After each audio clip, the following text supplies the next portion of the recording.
Hello, everyone, and welcome to the Impractical Machinist podcast.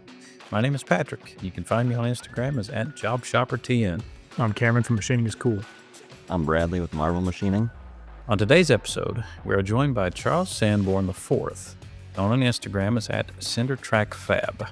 He's a talented machinist and a U.S. Air Force veteran, and we're going to get his story from starting in the trade to his time in the service, what it was like getting out of the service and back into the trade, opening up his own shop, and finally, why he decided to go back to working for the man. Let's get started. Charles, how are you? I'm doing all right. How are you guys doing? Good, buddy. Excellent. Glad to have you join us from the faraway land of Idaho. Yeah, way out west. I think you're our first guest from the Mountain Time Zone. So Yeah, that seemed to be a scheduling conflict there, so. yeah, it could be worse. What's the weather like out there right now? Oh, it's beautiful. It's probably 50 degrees, 40 degrees, and it's hot out. Bright, clear skies. So, yeah. Beautiful.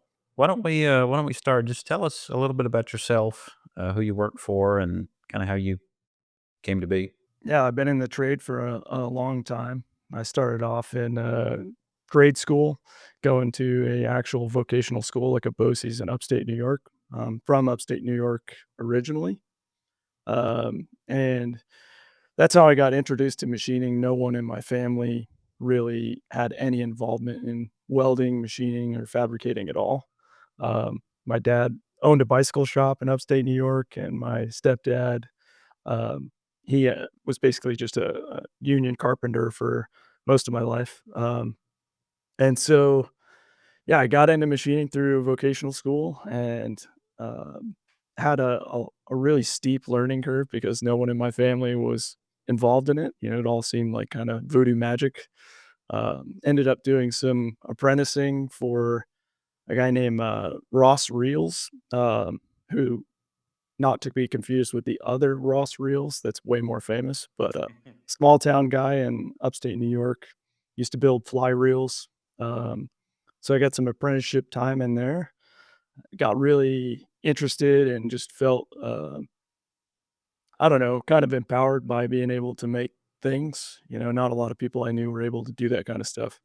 And so later on, ended up almost going to prison. I know that was kind of one of you guys' past things for making suppressors. I know that other guy that was on here got in trouble for that. So they don't think too kindly of people that make suppressors in upstate New York. So thankfully, did not go to prison. Ended up joining the Air Force, and then kind of pursued that career for a long time. About halfway through that, let's see, about 7 years into the Air Force, decided to get back into welding and fabrication. And I started CinderTrack Fabrication in spring of 2016, doing mostly automotive stuff. And then realized I really missed being in the machine shop world and started to kind of build the shop in that direction, simultaneously still working in the Air Force. So building the shop after hours and then, trying to develop my own thing. And kind of through that, I had a lot of trials and tribulations, a lot of learning about how to run a business, what ways not to run a business mainly, and you know, getting into the industry as far as making connections with other people in the industry and trying to find work and stuff like that. So yeah, I don't know if that's a good enough lead in, but we could start there. Yeah, sounds good to me. Yeah. Yeah. That's interesting. So, I mean, you certainly struggle with a lot of the things that most people struggle with when it comes to starting a shop, starting a business. You might could do the shop end of it, but the business side of it is where people can easily fail at. Yeah, I think like a lot of people have a loss for the real basics of it. Just like, how to structure a business, what things matter in the beginning, what things don't. Um, you know, there seem to be really hesitant to start a business because they don't have it all figured out. And I don't think they necessarily have to have everything lined out before you roll out of business. Mhm. You could kind of build it in the shadows and then, you know, bring it to life or bring it to the public. Yeah. So, It seems like there's this idea that starting a business, you need this whole business plan laid out 5, 10, 20 years, what you're going to do, how much money you're going to spend, how much you're going to save and yeah. invest. And maybe 20, 30 years ago, that was a thing, but I mean, you could jump in with nothing now and figure it out. I mean, there's a lot to learn and some of it can be painful, but it takes time and there's things you can just push off. Yeah, I have a saying that you don't need a business plan unless somebody else is paying for it. Yeah. So, if you're gonna Mhm. if you're gonna fund it, I Yeah. mean, it's all on you anyways. So, I mean, you can pick and choose what's really important.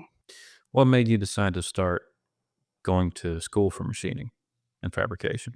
Oh, I remember seeing this, like, they had this woodworking, like, small CNC router and then the woodworking shop or like, I don't know if it was called woodworking. It was some kind of skills trade, you know, class in high school, and I saw this guy machine this guitar, and I thought it was insane. And I mean, he did this like way back in the day with this really bad router that was like a stepper motor router. Uh, and I was like, man, that'd be insane to be able to just kind of take what was in your mind's eye and turn it into reality.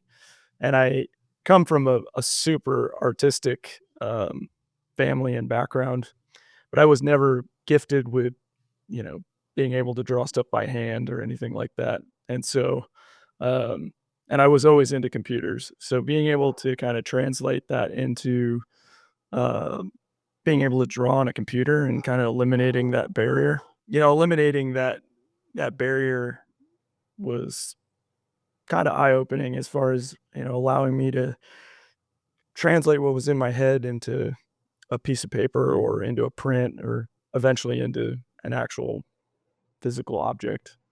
Nice. I mean, that's what, sucks a lot of people into it is to be able to actually physically make something precise, something, you know, with Yeah. all these tools we have available. And that's cool.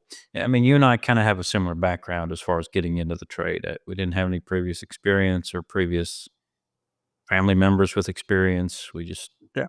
got interested in it, went to school, and here we are. So that's interesting. So you did it for a few years, um, and then decided to join the Air Force.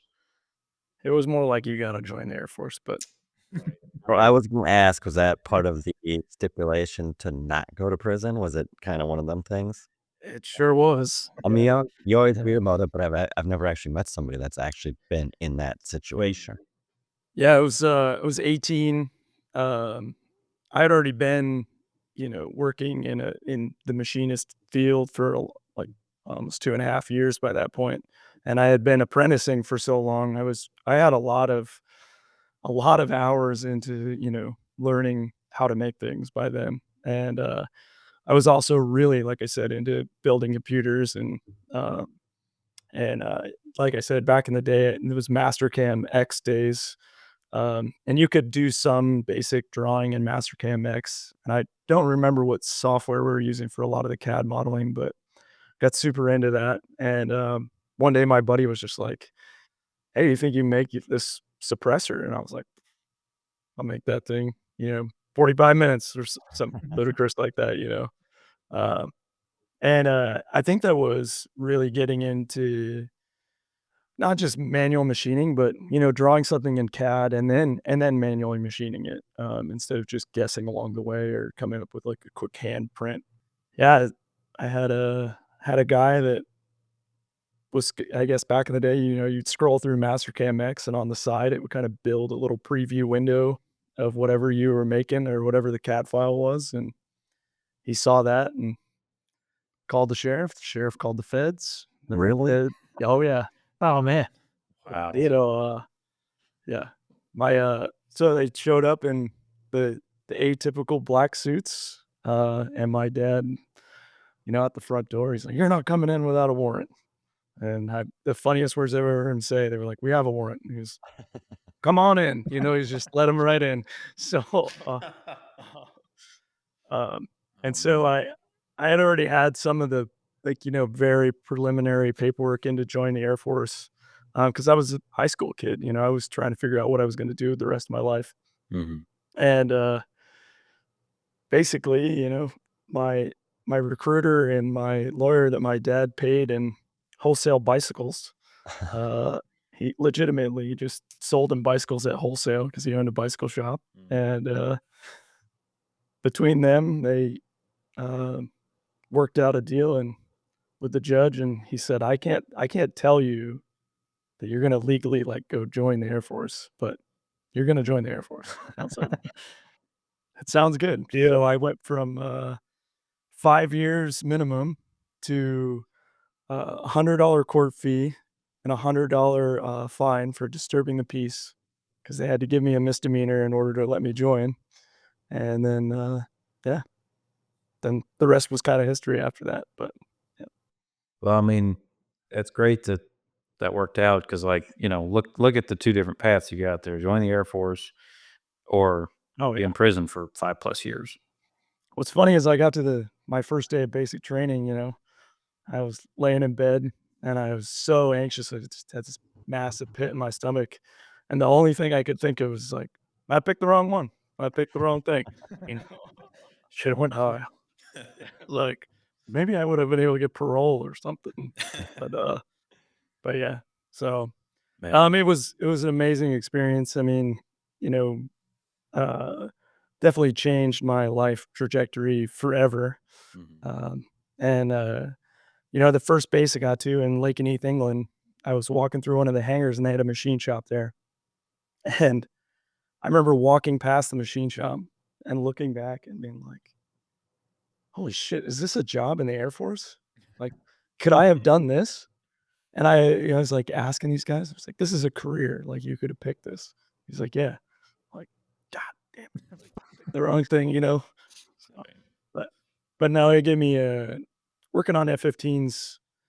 I mean, exposed me to so many different life skills and um, really made me more well-rounded as far as like a product designer and Mm. just a mechanic in general, understanding how things, the end user assembling things, stuff like that. So You learn to hate engineers. yeah, I mean, and then I kind of later became one of sorts. So Yeah.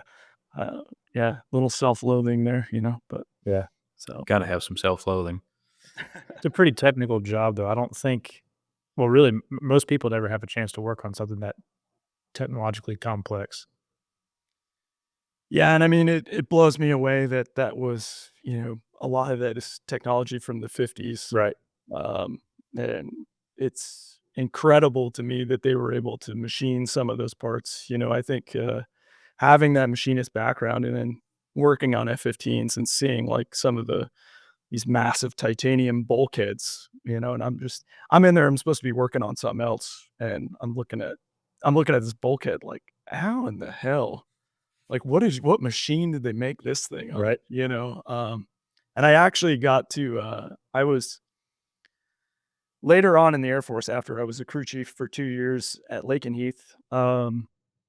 I went on to work as a crash recovery guy, and I did a lot of the airframe rigging and adjustment stuff, but also did crash retrieval and a lot of debogging stuff. So if they have a airplane that goes off the runway, we pull it back onto the runway and stuff like that. But part of that is you end up going to Warner Robins, Georgia, which is one of the largest. I think it is either the largest or one of the only depot centers in the U.S. for F-15s and a lot of other fighters. And they have the most incredible machine shop at Warner Robins. The one I went to was the wing shop. It was just for like wings and wing root assemblies. And I mean, that was the first time I ever saw, uh, you know, a, a machine, a big boring mill that was stories high and slabs of titanium that were 4 foot by 2 foot by 8 foot long, just insane pieces of material. So, um, but like I said, I would have never had that perspective as a crew chief or a mechanic if I hadn't had that machining background. Right. Um, Sure. I wish it had helped me more in the Air Force. It didn't. I mean, there's really no translation there, but Mhm. later on in life, it helped me tremendously. So, I flew a Cessna about 10 years ago. oh yeah, Oh, I've always wanted to go do the flight training, and my wife knew, so she bought me that first class for my birthday. It surprised me, brought me up there. And I didn't know when I got in the plane, the guy was like walking through everything and telling me how you take off. And I'm like, oh, cool. All right. Thinking whatever. And he's like, go. I'm like, what do you mean go? He said, you're taking off. I said, no, I'm not. No, you go. He said, and he told me what to watch front of dials and when to pull back. He said, you have to do it. I about shit my pants. yeah, I bet. And then I bet. we did a mid-air stall, and he was like, you got to go straight up, shut it down, and wait for nose all the way down and fire it back up. I was like 10 degrees and fired Yeah. back up. And then he did it. And I remember just grabbing the seat like, oh shit, high. Yeah. But he didn't let me land it. He's like, I can't let you land it. Yeah, I've had a compressor stall once on an F-15, and it feels like you're getting kicked in the back of the seat. It's pretty wild. And you're just like, yeah, it'd be in like burner and just you're like, oh shit, like what the hell is that? But yeah, nothing too crazy. So luckily, I had no crazy fires or nothing caught fire, so it was always good. But, were you ever deployed like overseas or in a hostile oh yeah, zone? Mm. nothing hostile. I mean, I Mm. did 3, Middle East tours, mostly to, Abu Dhabi in Qatar, or not in Qatar, in, UAE, and then I did the last one in Qatar as, support capacity, basically. The first 2 deployments or the first deployment I ever went on, to the Middle East, we lost 2 F-15s back to back, so I got to put the crash recovery side of my job into effect pretty early on. And for a while there, it was the only one on Mount Hood Air Force Base that had 2 aircraft crashes under their belt, Really? 'cause they just don't crash that often. Yeah. So, it was what an insane experience. I mean, uh, like I said, I'm really glad that I didn't go to prison, and it ended up really changing my life for the better, um, in the long run. It's been amazing. So, How old are you, Charles? I'm 35. You went through the Air Force. Mhm. And first of all, thank you for your service. Oh, thanks. Um, and about part of the way through, you decided, okay, I've got some time on my hands. I'm going to start my own thing. So how'd that work out? I was big into the automotive scene, building drift cars and, doing stuff for myself. And I mean, a little bit it was out of necessity. I mean, buying car parts sometimes can be extremely expensive. And, especially if you want to get into something more competitive, uh, you know, building a roll cage and stuff like that, can be very costly, if you don't have the tools and the equipment and the skills. And, essentially what happened was I, started doing some odd job welding because I had some welding experience from trade school and, a lot of just solid wire MIG and flux core MIG and some 7018 stick, but not very much. And so I literally started off with one angle grinder, a Hobart Handler 110, like, or 140 MIG welder, a DeWalt chop saw, and, started doing all kinds of fabrication stuff. And through doing that, just constantly rolled anything that I made from that side work in back into the business, and kind of got more and more into the welding aspect of things. So I started to learn, I'm self-taught TIG welder, and I started doing a lot of stainless TIG welding. Got into building turbo manifolds for a variety of different cars, like 2JZ, Supra kind of stuff, RB25 stuff for Skylines. I had a ton of experience with, kind of import cars because I had lived in England, and you know there was tons of imported cars. So I had like 2 different Skylines in England. I had a FD-RX-7. I had all kinds of crazy cars over there. I had like 20 cars in the 2 years I was there. But through that experience, I just was kind of, well versed in what was popular as far as performance parts, Mhm. and so I ended up, you know, just making a few of them. One guy needed a turbo manifold for an Evo, so I found some, like, machined flanges and then, learned how to put that stuff together on an engine block and transferred that into making more of them. And I think over the 7 years that I ran Cinder Track Fab just solely as a fab shop, I probably did close to 1,000 manifolds, turbo Dang. manifolds. It's a lot. Wow. Yeah. And that was, uh, that's what kind of fueled the whole business strategy. And I mean, interestingly enough, it was really poorly ran at the beginning and poorly documented and stuff like that. And, it ended up costing me a lot more in the long run just because you don't document your sales tax correctly. They come for you. Uh, So, so, uh, but I think that I learned a lot about, again, not how to not run a business through that whole experience. mhm.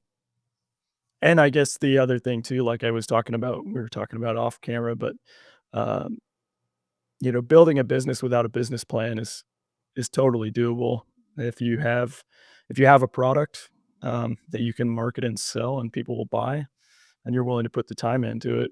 The sky's kind of the limit. I mean, I made some of the most money I ever made was building manifolds, believe it or not. Mm.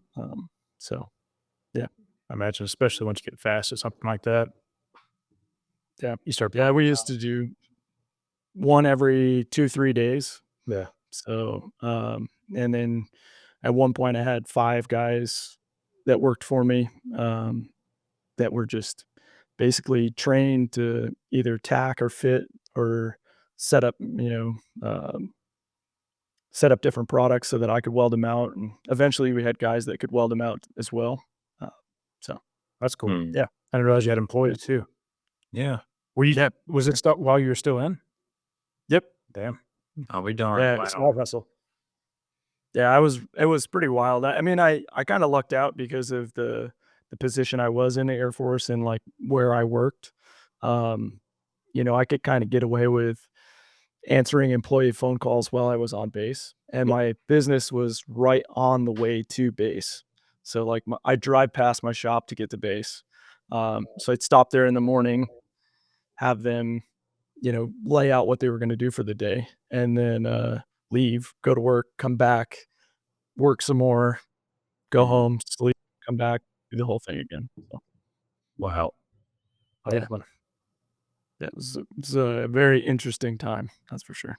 I'm sure. Sounds like Yeah. you're quite busy. Oh, yeah. With all the people that we've talked to already, one of the things with starting in shops, whatever it might be, fabrication, machining, whatever, there's a big period of initial investment where whatever you make kind of has to go into building the business, unless you want to start out with a bunch of debt and a bunch of, you know, stuff on your back. Yeah, I think, I mean, any business you can start with, little to no leverage from an outside agency is the best business that you can build. Um, being over leveraged is not good, and it doesn't Mhm. feel good, and it doesn't help you be any more successful. So yeah. Yeah, it's like when your first 2 weeks of the month of work are just to pay the bills. Yeah. That's a struggle. Yeah. No, I mean, you can build anything organically, in my opinion. It's May not be as it's all about the rate of growth. So Yeah. So you said you had a machine shop for about a year, right? yeah, so I ran. We ended up going kind of transitioning the fab shop into Liberation Automation, which I started with my brother. And that kind of started off with we bought a Haas TM1P out of Salt Lake. Guy out of down there. I think his name is Sky Dundee or San Dundee Machining out of Salt Lake. And he was such a nice guy. He was like, buy this TM1P for $13,000, and then he even like delivered it, which was insane. Wow. So which was great because it's a single phase machine. You just plop it on the ground, don't have to level it or nothing. And I think I wish, looking back in hindsight, I wish we had just held on to that machine for a lot longer and kind of really maximized the profitability out of that machine. Uh, I say that now knowing how to do it, but I didn't know what the hell I was doing then. But yeah, and we didn't owe anything on that machine. It was just paid cash, and thing would have just made money for a long period of time.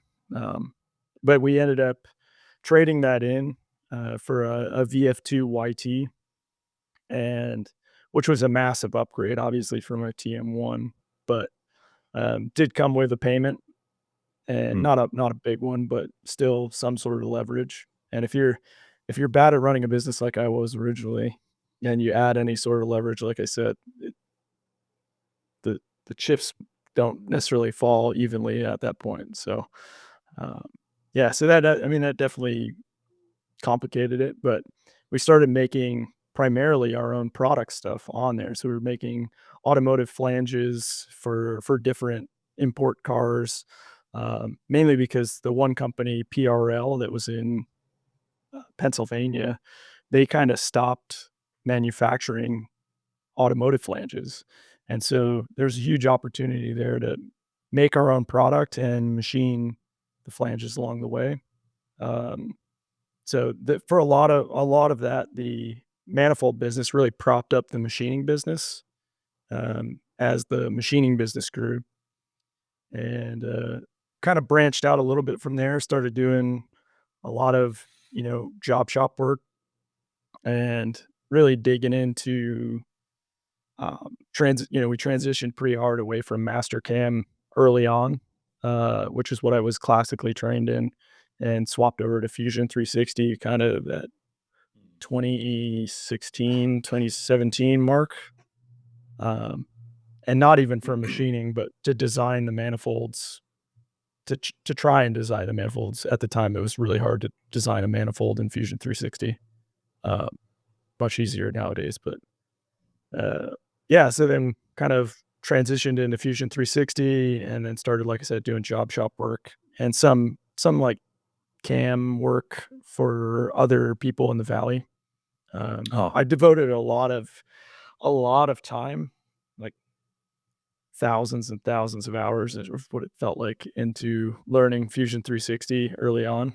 So I was actually much better at CAD modeling than I was at CAM software.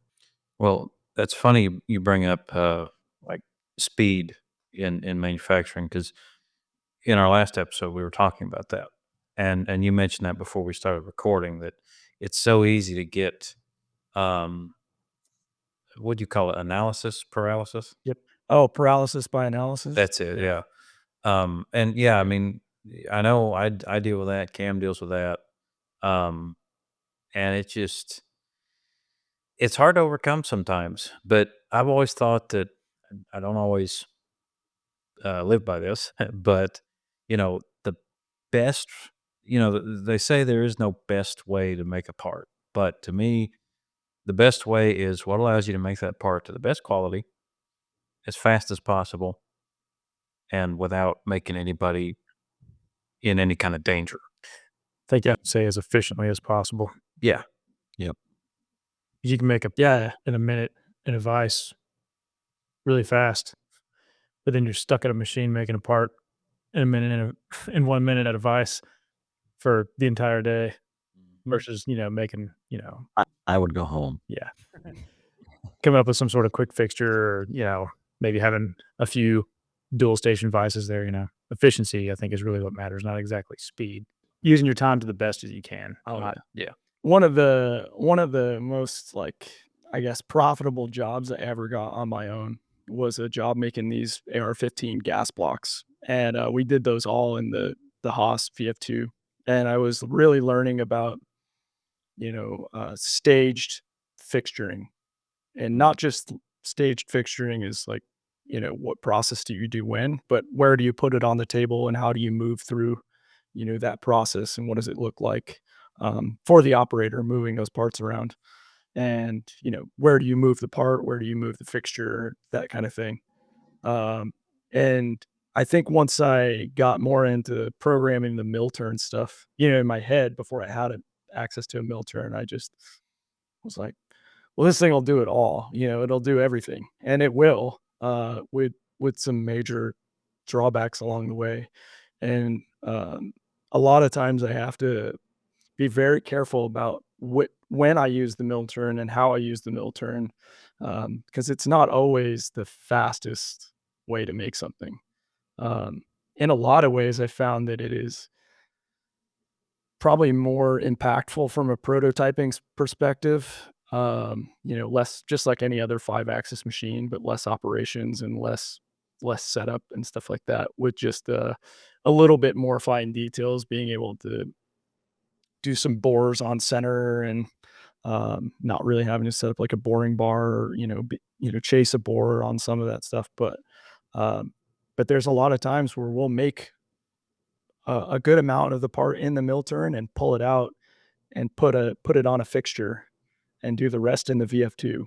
And it's kind of about there's definitely a law of diminishing returns when it comes to some of that.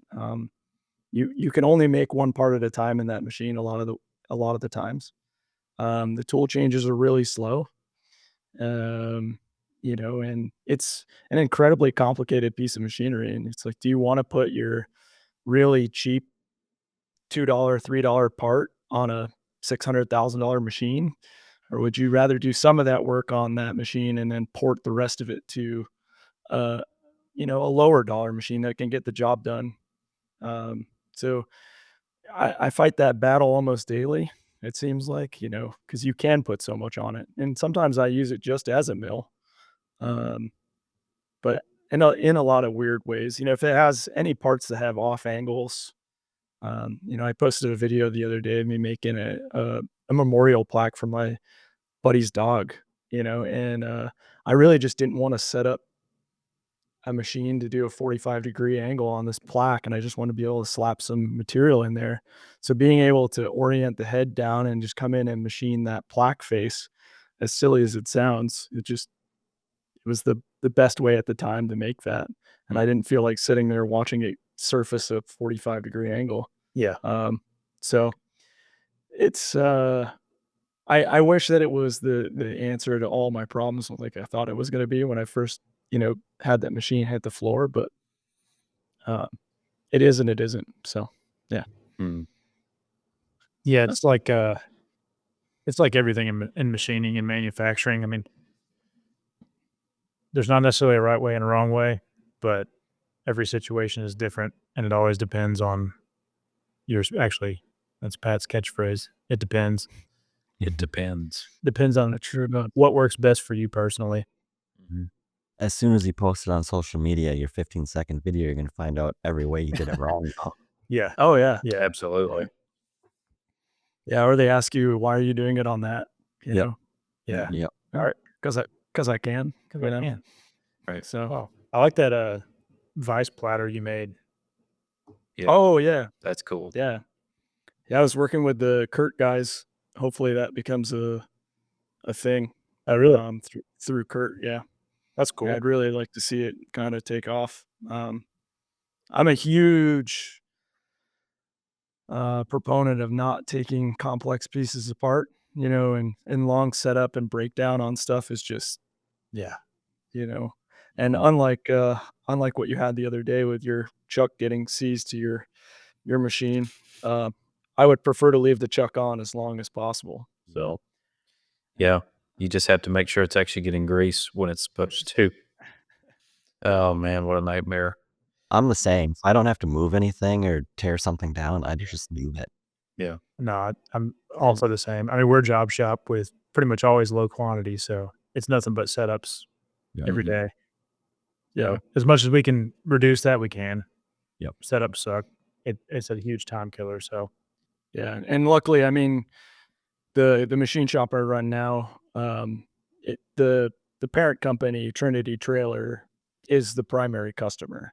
I mean, we do job shop work and we do outside work, but we are directly fueling their production of trailers. And so, we do get some really oddball stuff in either from their engineering department or the outside space. Um, but we do have a lot of standardized work that comes through in the same jobs, kind of over and over again. So we're really well balanced though in the ability to run that production stuff and quickly shift back to running a prototype part. Mm. So yeah, That's nice. really, really flexible in that kind of by design. What all machines do you guys have there? So we have a L3000 with MY and live tooling and stuff like that. One of the longer 1,000 millimeter bed. And we do primarily drive shafts on that, large 2 and 15/16 TGMP shafts. We do about 120 of those shafts a month. Wow. And then that machine basically just makes shafts all the time. And then we have the same Haas VF2 YT that I owned, the exact same machine. Oh. Trinity Trailer bought that machine from me when I came to work for them, and a lot of the tooling and stuff. So I get to still work on that machine every day, which is pretty interesting. And then the Multis B250 with the sub spindle and 60 tool changer, like a 12K HSK, or no, it's Capto C6 head on it. So Yeah, it's sweet, man. I personally haven't been around a mill turn before. I know a guy that works on a Mazak Integrax. yeah, But I've seen the Multis, and I mean, I'm fascinated by them.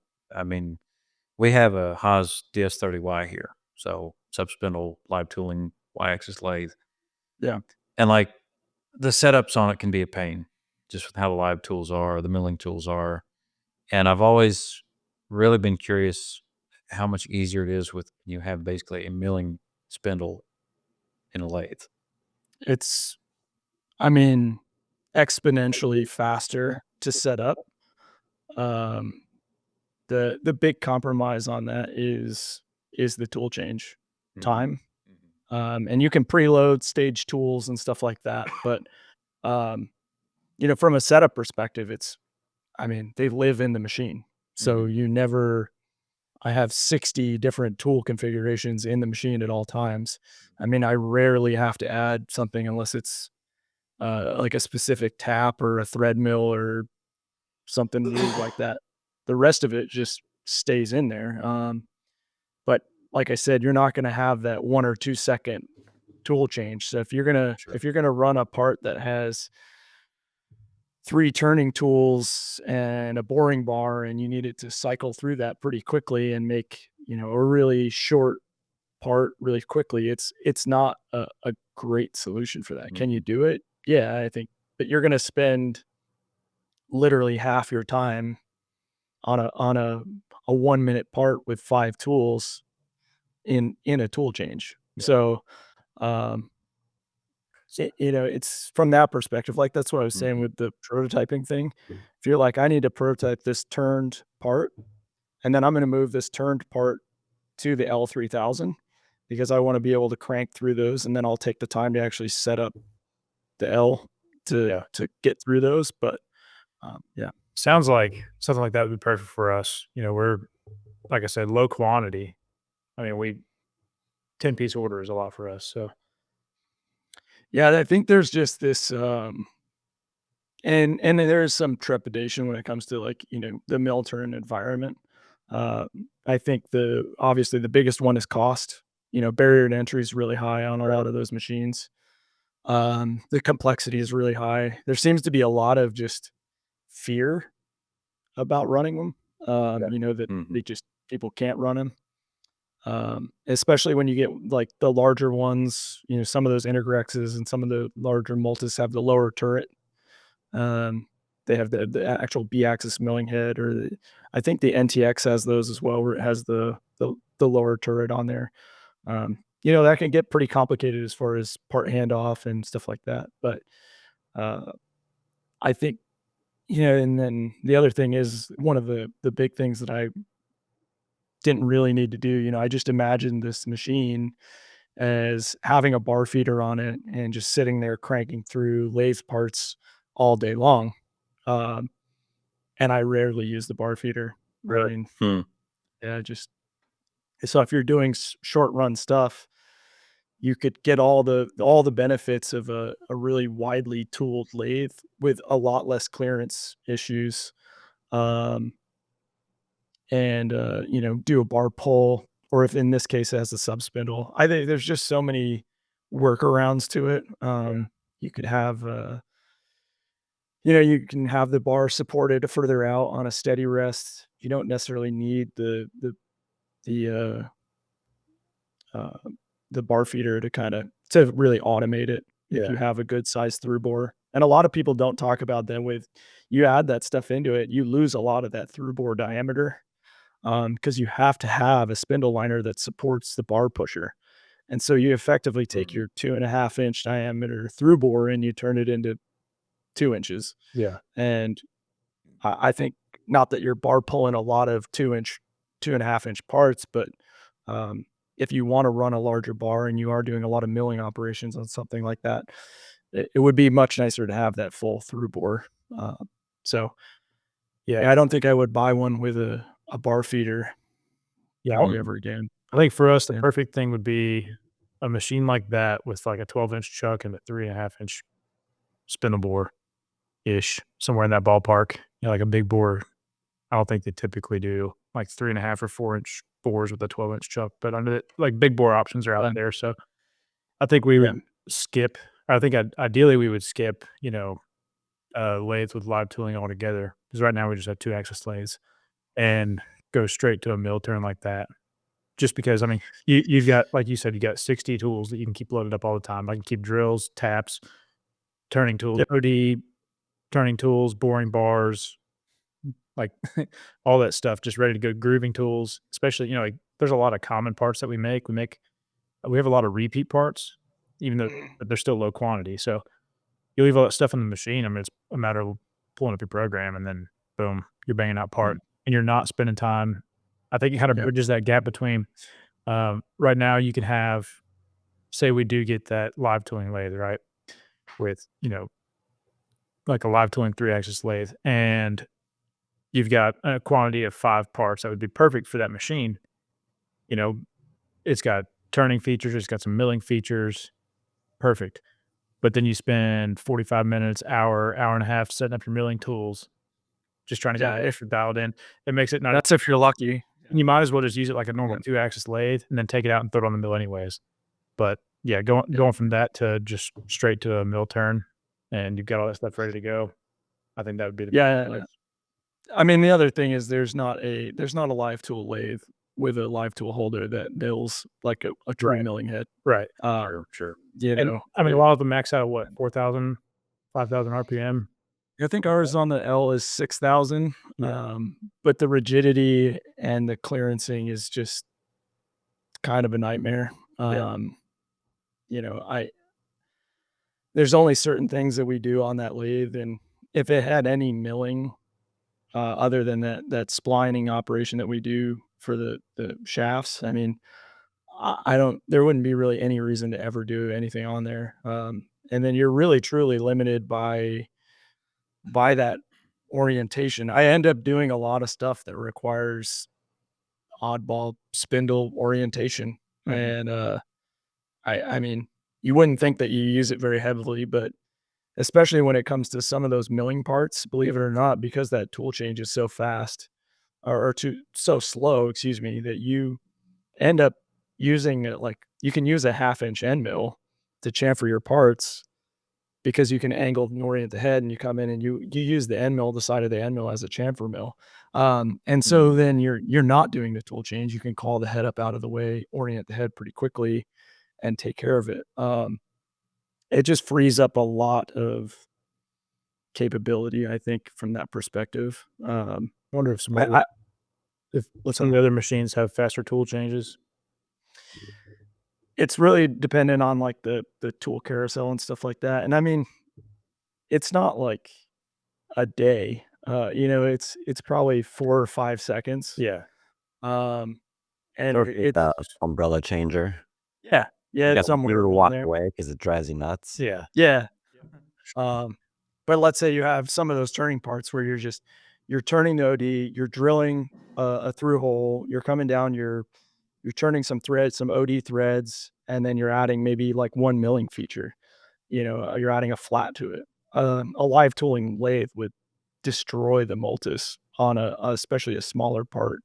Um, anything with a cycle time of a minute or less on a regular live tool lathe, you can pretty much double it on a mill turn. Hmm. And so yeah, I mean, there's definitely that caveat to that, and what is every time you tool change on that thing, those machines are expensive to maintain. They are expensive to get, so it's like you want to be making money that whole time. You don't want to be putting stuff on there that has a bunch of tool changes. Like Hmm. for instance, I was going to do this little Harley thumb screw, and like the cycle time on the L3000 was sub 1 minute. It was like 40 seconds with tool changes. It was I think it was a minute 30 plus on the Motus. You do a run of 500 of those. Yeah. That adds up pretty quick. That's huge. Yeah. Pretty long, big add on to your time. And you have this machine now that's your most expensive machine in our case, or your bread and butter machine that's tied up making thumb screws. Right. Like, Mhm. that doesn't make sense. It So, sounds like it's good to keep that thing separated to prototyping work and like low quantity, quick, yeah, simple jobs. Or well, simple on that machine maybe, but more complex. You Yeah. just go on mill or lathe. Mhm. one of the biggest advantages is the turning diameter on those mill turns. I've used the entire maximum turning diameter of that Multis B250, which is 22 and a half inches. I had a 22 and a half inch piece of 4140 on an 8-inch chuck in there, and I was turning it and milling it. And How was the chatter on that? it was fine. Really? It was good. Yeah. Part came out great. Yep. Yeah, but you had to take it's funny is like on all those Capta stuff, you have to run the extensions. I took the extensions off everything because I couldn't tool change with this Oh yeah. 23 Oh, part wow. in there. I Yeah. love stuff like that. So that's really interesting, Charles. I'm glad we talked about the whole mill turn thing because I've always looked at it like, I mean, why I don't know, the stuff that we've struggled with our live tool lathe. I'm like, why bother? Just get a mill turn. But I Yeah, get it now because you've probably seen the bolts that we make here. I think so, yeah. I've shared them on the podcast a few times and my page. That's Oh, he's definitely seen it then. Yeah, that's probably a good example of a part that needs to be on a live tool lathe. It's like a 4-minute cycle time. There's one milled feature, um, and there's 4 or 5, lathe tool changes. Yeah. So I could see that being even though you could probably cut a little bit more aggressively, maybe a little bit faster. Those tool changes add up. I mean, that's like the Yeah, one yeah. thing with lathes is the tool change time is pretty quick. Yeah, if it's a lathe heavy Mhm. part and not a milling heavy part, I would try to push it towards a regular lathe. Let's see. To get kind of back to your story, Charles. Yeah. So you're still in the Air Force. You got cinder track fab rolling. You start transitioning more into machining. At what point in this did you get out of the Air Force? So I got out in 2021. And I'm probably one of the few people you ever meet that has ever had a voluntary separation approved, um, Hmm. where you just basically submit through some crazy system like, hey, I'd like to leave because I had about a year left on my contract. Um, and they have it was probably the funniest thing I've ever done in the Air Force. Just there was nothing under the selection for voluntary separation, so I just clicked other, and then in there I wrote like a one line sentence. I have a business, it's successful. I don't need to work here anymore. I make plenty of money. Um, And one of the things about the Air Force and just the military in general is that just like if you won the lottery or something like that, they don't want you to be there unless you need them. Uh, and I really didn't need them anymore. And so, uh, yeah, basically, I don't even know how. I've never seen anybody else do it. Submitted, a bunch of paperwork through AFPC, and then I had to have like a meeting with my commander and my first sergeant, and they like look through all your bank records and see if you're legit. And they're like, "Yep, okay."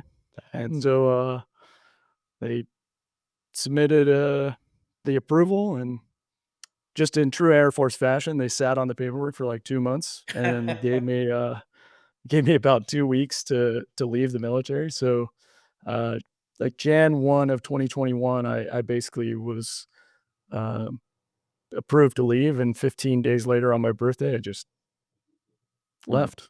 Not So, Darn. so I walked out of the, stopped going to the Air Force, and the first day I just showed up to my shop that already existed. That was my first day out of the military. that's a pretty nice transition. I think that a lot of people have a hard time with is not having purpose when they get out. I had this overwhelming feeling that I was gonna get in trouble, that I was supposed to be somewhere. I was just like I was like, I still do that. "No one's gonna call me. No, Right. they're not coming to get me." So, It's yeah. like you're actually free, but it doesn't feel like you're actually free. Yeah, it was bizarre. I mean, I really, I really sat there for the first day and just, am I done? Is this actually over? Is Yeah. this like a really thing?" And I think after 12 years, uh, you're pretty indoctrinated into you know, the whole system. So Yeah. I drank the Kool-Aid for a long, long time. But yeah. Okay. Well, that's good. Like Cam said, I've seen a lot of veterans come out and have a hard time. Either, like you say, the kind of regimentalized thinking and not having something hard scheduled to go back to. Yep. So it's good that you had your business to keep you going.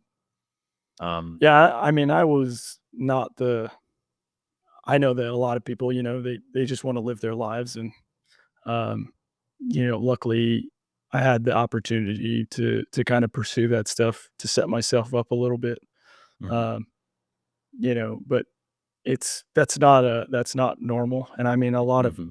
I really feel for a lot of guys that pour their heart and soul, especially into some of these career fields, and then, I don't wanna say they get hung out to dry, but a lot of it is just not really applicable in the real world. And I'm sure that Cam can attest to this. You think like, I've managed millions of dollars of X amount of whatever, and then you leave the Air Force, and that Doesn't mean doesn't shit. mean doesn't mean a whole lot. So, Mhm. um, in the real world, and then so, I wish that they would focus on, extending that transition time. I think that giving some of these guys a couple months to leave and get back on their feet, and, in some cases, they still don't know what they're doing with their lives. Um, I think that that's probably the biggest disservice that we're doing to just the veteran community in general.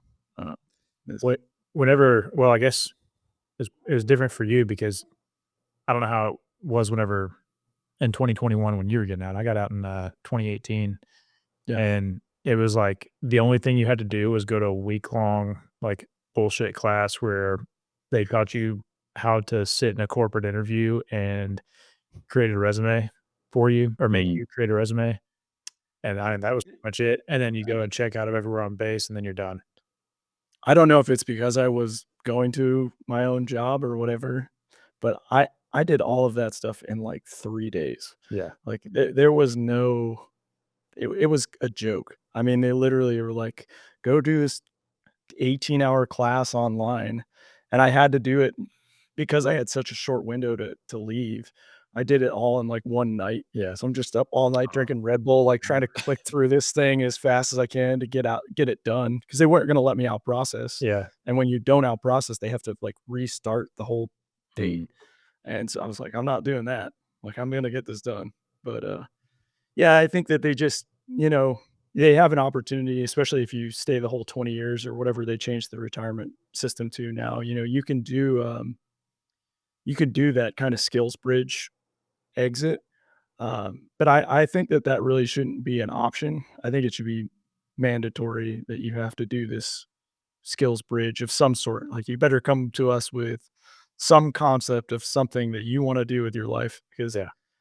I think these guys procrastinate to the last minute, and then they leave, and Yeah, they're so used to having you know that. exactly what's gonna happen if you make something like that mandatory. Everybody's gonna be like, Yeah. they're gonna give you some bullshit plan that they came up Yeah. with last night, the day before. See, and I think Like, that's what I dude, I like, "Oh, you wanna force me to do some bullshit like this? I'm gonna be fine, leave me alone, let me get out. I'm tired of your shit, and I wanna be gone."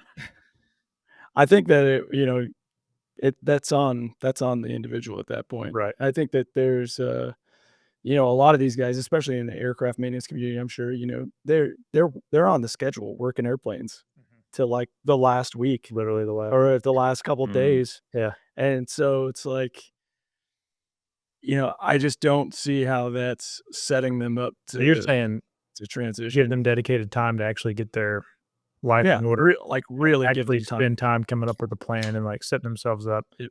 Because yeah, you're right. I mean, it's like when I got out, I mean, it was literally I think there was 1 week before I got out where, like, all of my shit got pulled and I was done working, Yep. and, like, I wasn't allowed to touch an aircraft anymore. Yeah, I mean, like your line badge and everything. And I just don't think that that's I don't think it's sufficient. I've seen a lot of these guys transition and have a hard time. Even people that have been in that you would think, military wise, they're very successful, either high ranking enlisted or officer. And, they get out and they kind of just, you know, stand there with their hands in the air. Um, and I understand. It's like, how do you change your thinking from being an aircraft mechanic? And a lot of them go back into the civilian contracting world, and I Yeah. I even dipped my toe into that, I did too. a little bit, and, I thought it was actually somehow arguably worse, and I was like, this had always been told to me that this was like the golden ticket. Right. You Oh, get out and you become an aircraft maintainer for in my case, it was for, the Singaporean Air Force, working on F-15s, their F-15s, and I was like, "This is not for me. This is not good. I don't like this at all." Yeah. The way I always put it was like, you're on a high-speed train with all your best buddies and everything's great, and then it slows down just enough for you to, like, tuck and roll out the door, Yep, and then it's gone. And then yep. you're like, "Well, what the fuck do I do now?"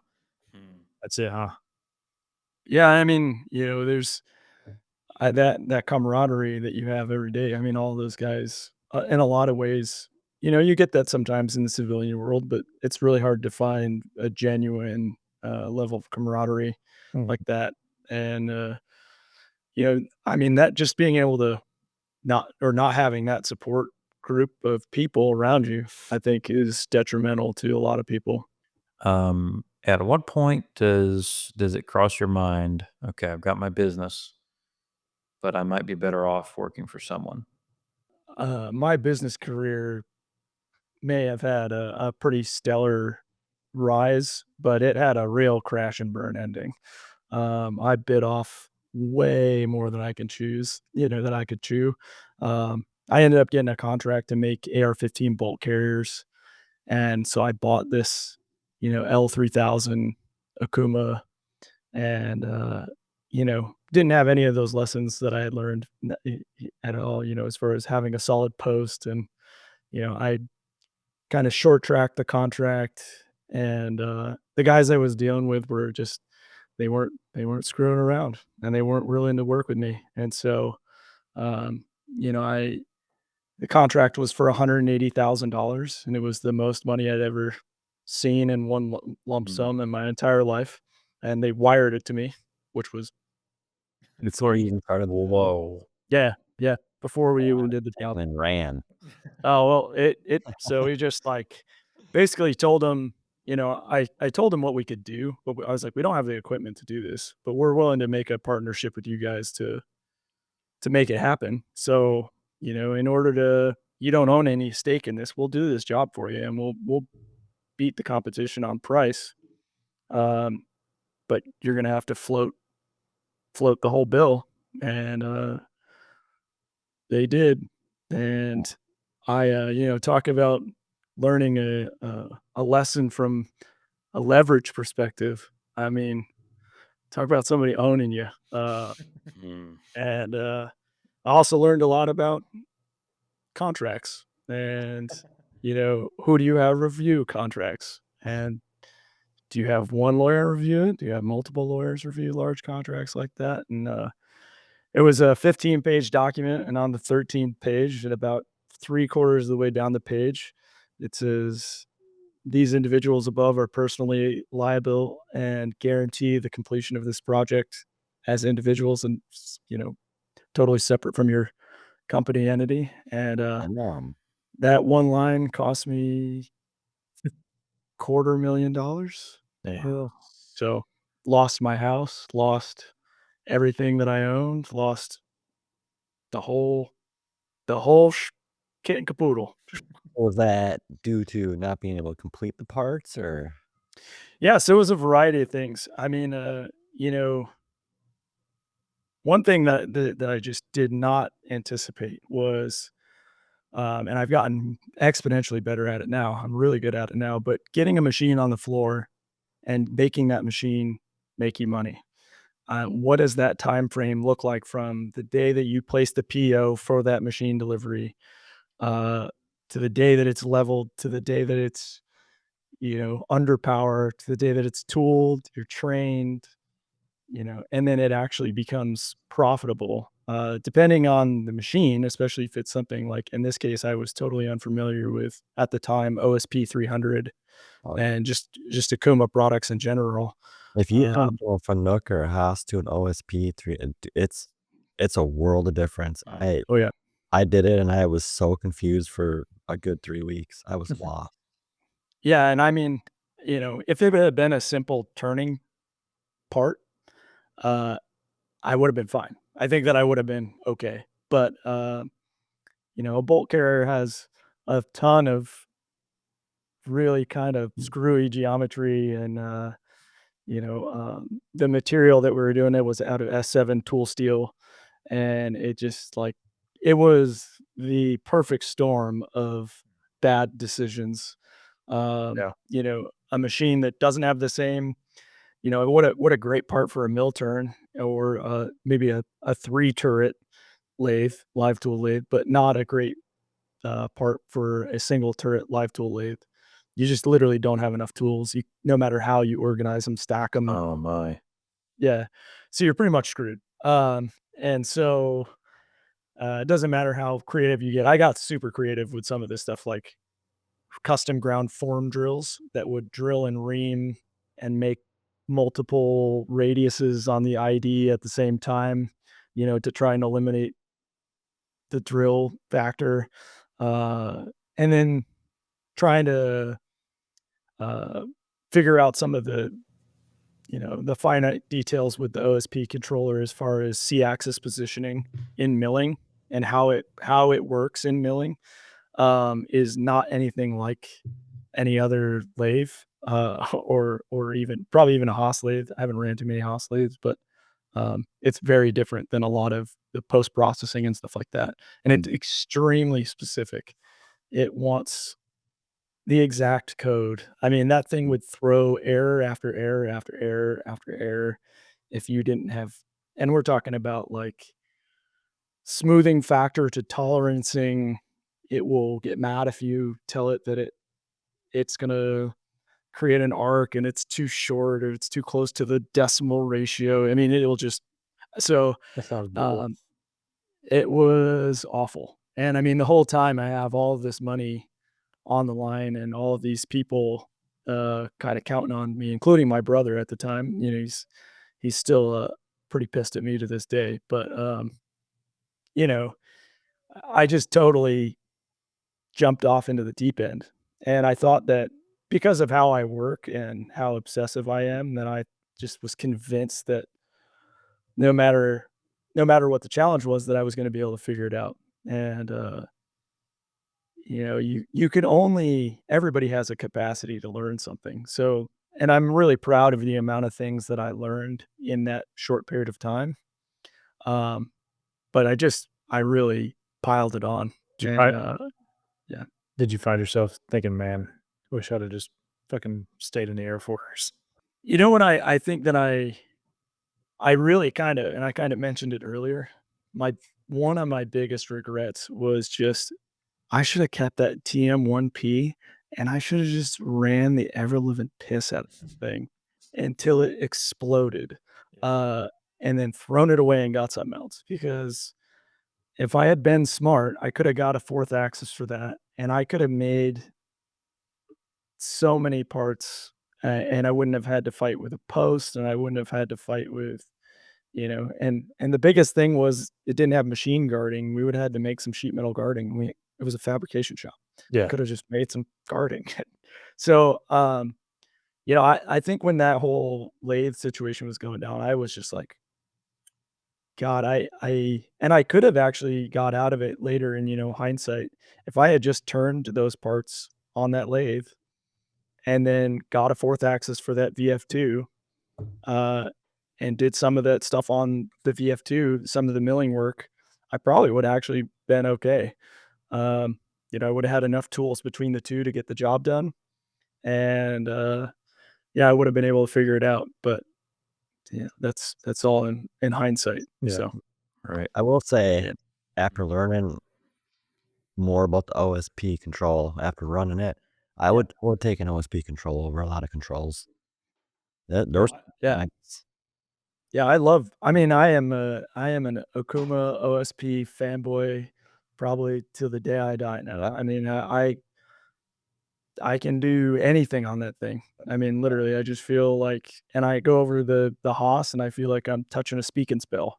I think it's that big of a difference in the two. I mean, our Multis has full 3D collision avoidance. Yeah. I can run that thing as a physical sim out of Fusion 360. And Fusion 360 not having anything modeled, not having the vice modeled, not having the jaws modeled, nothing. Mm.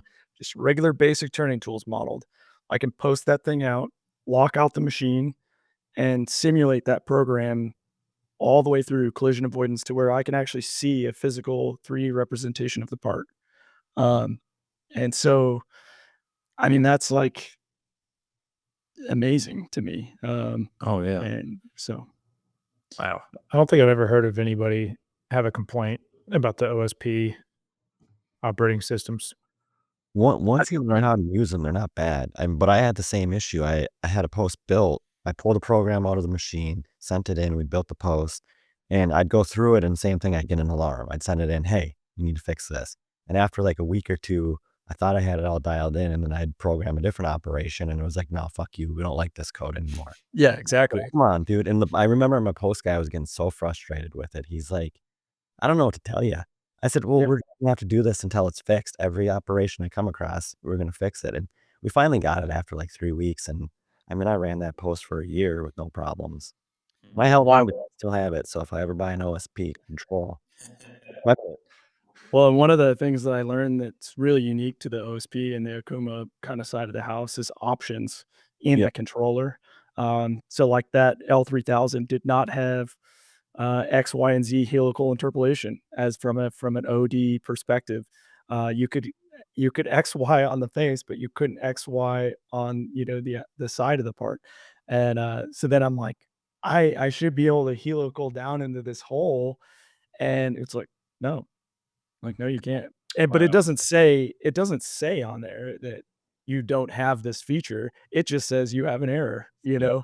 So then you're like beating your head against the wall trying to figure out why does it not like this IJK value, when it has nothing to do with that. It's just that it won't see axis interpolate unless you have that setting. And yeah, so again, I gave myself almost no time to figure any of that stuff out, and so, that was a total me, uh, you know, screw up, so, Yeah. but Sure. Well, I appreciate you sharing your failures.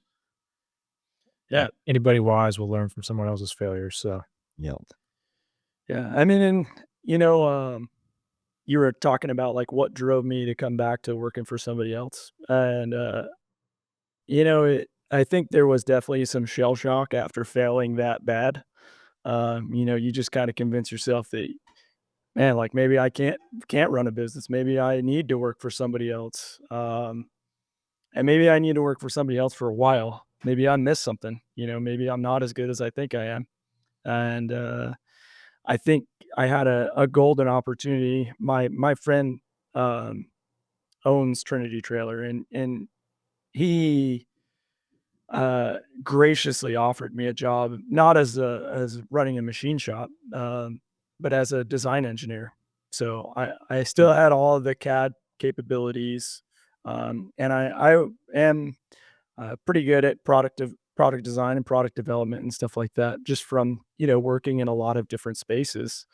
And so I took a pretty big hit on the chin, and I went to work there as a regular old part designer. Um, and I think the biggest takeaway from that was I didn't let that sour taste linger.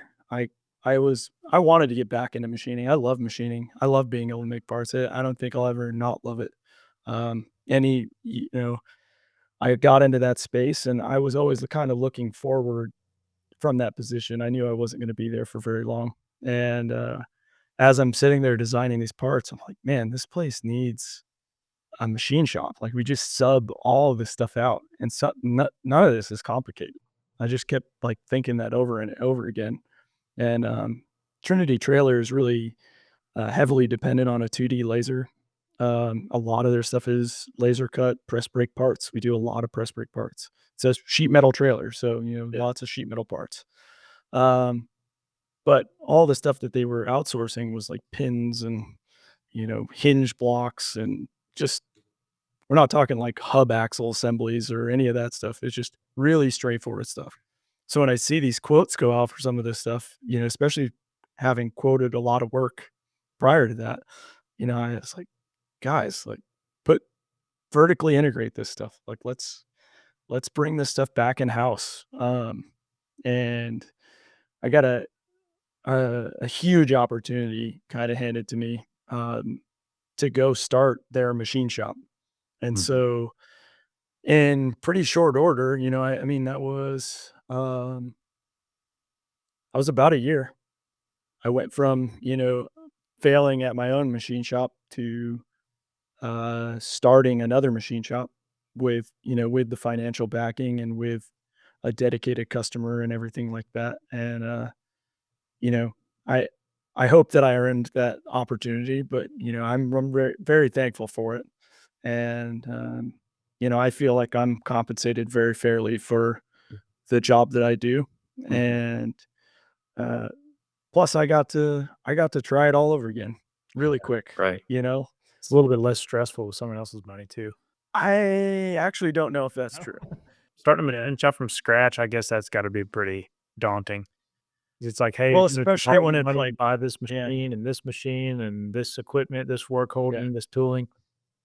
I think, if it was like a huge corporation for somebody and it was kind of a nameless thing, it would Yeah. be less, but this is my buddy's company, and, So you really don't want you to. know, I don't wanna lose a friend and fuck it up Yeah. along the way. Like, that means way more to me than, Right. and I'm pretty frivolous with my own money. I like to buy nice things, but, yeah, I mean, yeah, having somebody to answer to that level, and then not only that, but, I think that when we're building businesses and stuff like that, especially machine shops, we can convince ourselves of one thing or other, just like we were talking about a mill turn versus whatever. I had convinced myself like this mill turn changed my whole operation.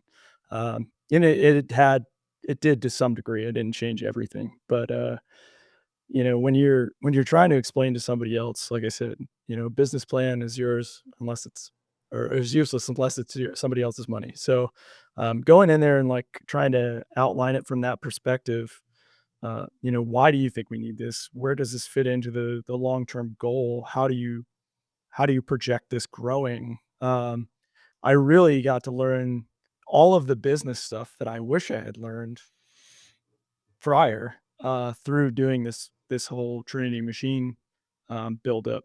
And so, yeah, I mean, I don't know, fate is weird and life takes you in some weird place, weird directions. But I feel like I was always meant to, as much as it sucked to fail, I was always meant to fail that part of it, and be get taken down a peg and be a little bit more humble and a more realistic with what my capabilities are. And for the better. I mean, I still have that drive and I still have that work ethic that I did when I owned my own thing. And that made me extremely competitive in the job market.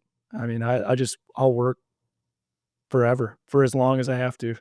And that I wouldn't have been able to take a training machine from where it was, which was seven. We had like 7 parts that we identified. Like, these are 7 easy parts that we can just bring back in house. And I don't know how many SKUs we have now, but well well over 200. So yeah, it's a huge learning experience, really. Yeah. How many employees are there? So in the machine shop, there's only 3. Okay. In Trinity Trailer as a whole, there's probably close to 200. Oh, damn. Oh, wow. Yep. It's a big operation. So, yeah. I was going to ask you, Charles, how much industry is there in Idaho? A lot. Really? Yeah. Really? It's not what I would expect. I'd figure more agriculture.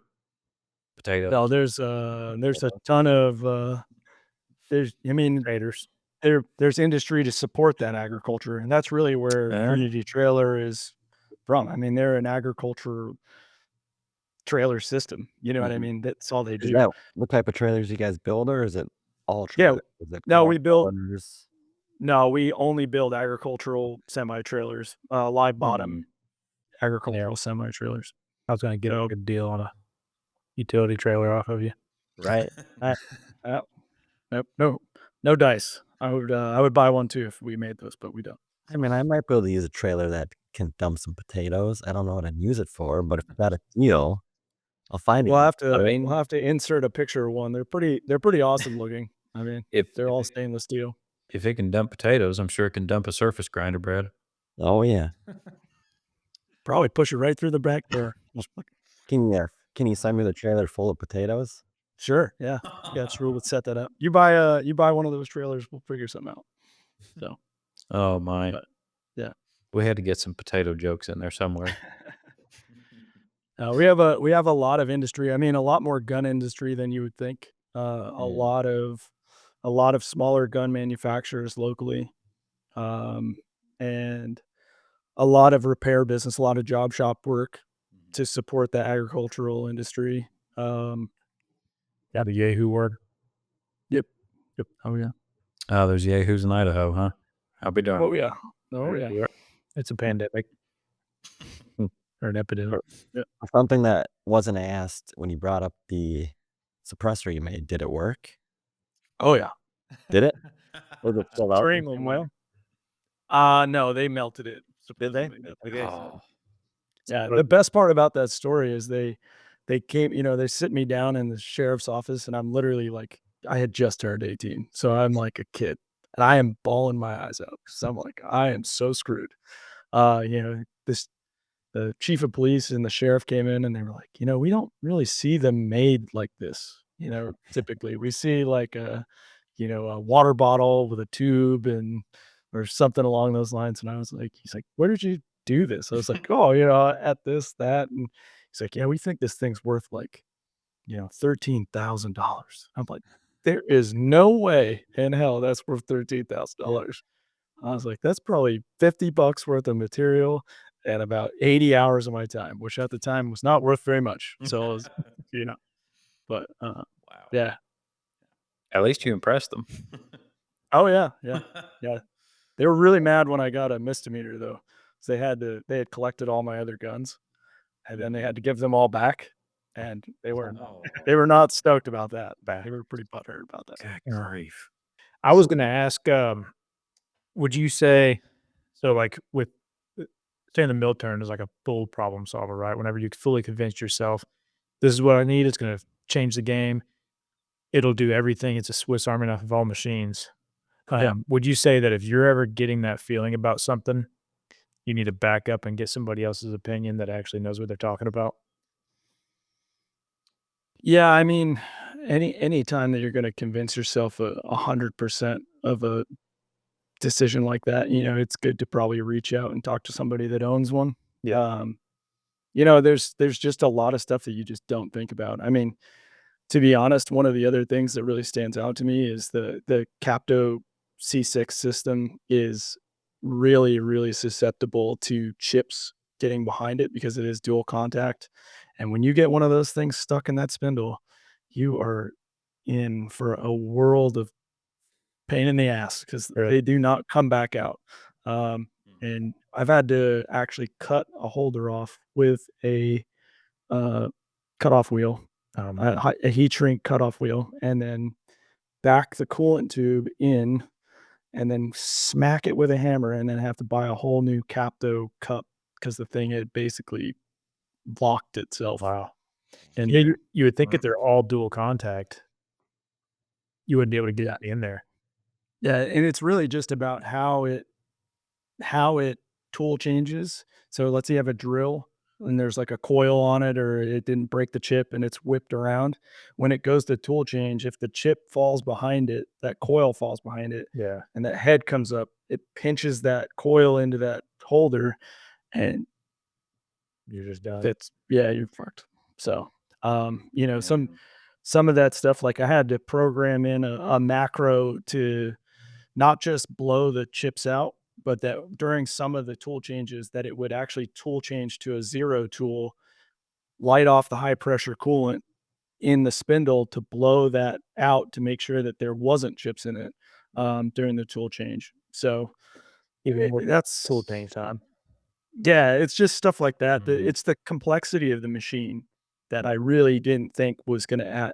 I didn't think of that level was going to add that much more complexity, and it really does. It seems like the more problems that a machine can solve, the more complex and difficult it can be. Yep. Yeah, the more problems it will give you. Yeah. I mean, yeah, it's pretty crazy. I mean, it is amazing. I love that machine. I swear by it up and down, even with all the issues that I've had with it. I don't think there's a faster solution to some of these problems. Really, I mean, you can walk up there as long as it's programmed correctly and you have it modeled correctly. I mean, you could have a working program in minutes and no setup, no nothing. Which is uh, it's really hard to beat, in my opinion. So Yeah. Well, I reckon that's a good spot to stop. Yep. For those of you still listening, if you got something out of that, give us a like, subscribe. If you got something to say or you got a question about something, give us a comment. We'll appreciate anything we can get. But it was good to have you on, Charles. It was nice to actually talk thank you. it sort of in person, Yeah, live, not just text. Where all can people find your work, Charles? So I mean, the biggest place to find a lot of that work that I can share is on Cinder Track Fab on Instagram, as well as Trinity Machine on Instagram. That's the actual business page. Okay. And then yeah, I mean, some of the YouTube stuff that I have is on Fab Town on YouTube. So if you want to go watch me screw around with some fabrication stuff, that's where that's at. Well, I appreciate you coming on, man. It was good talking to you.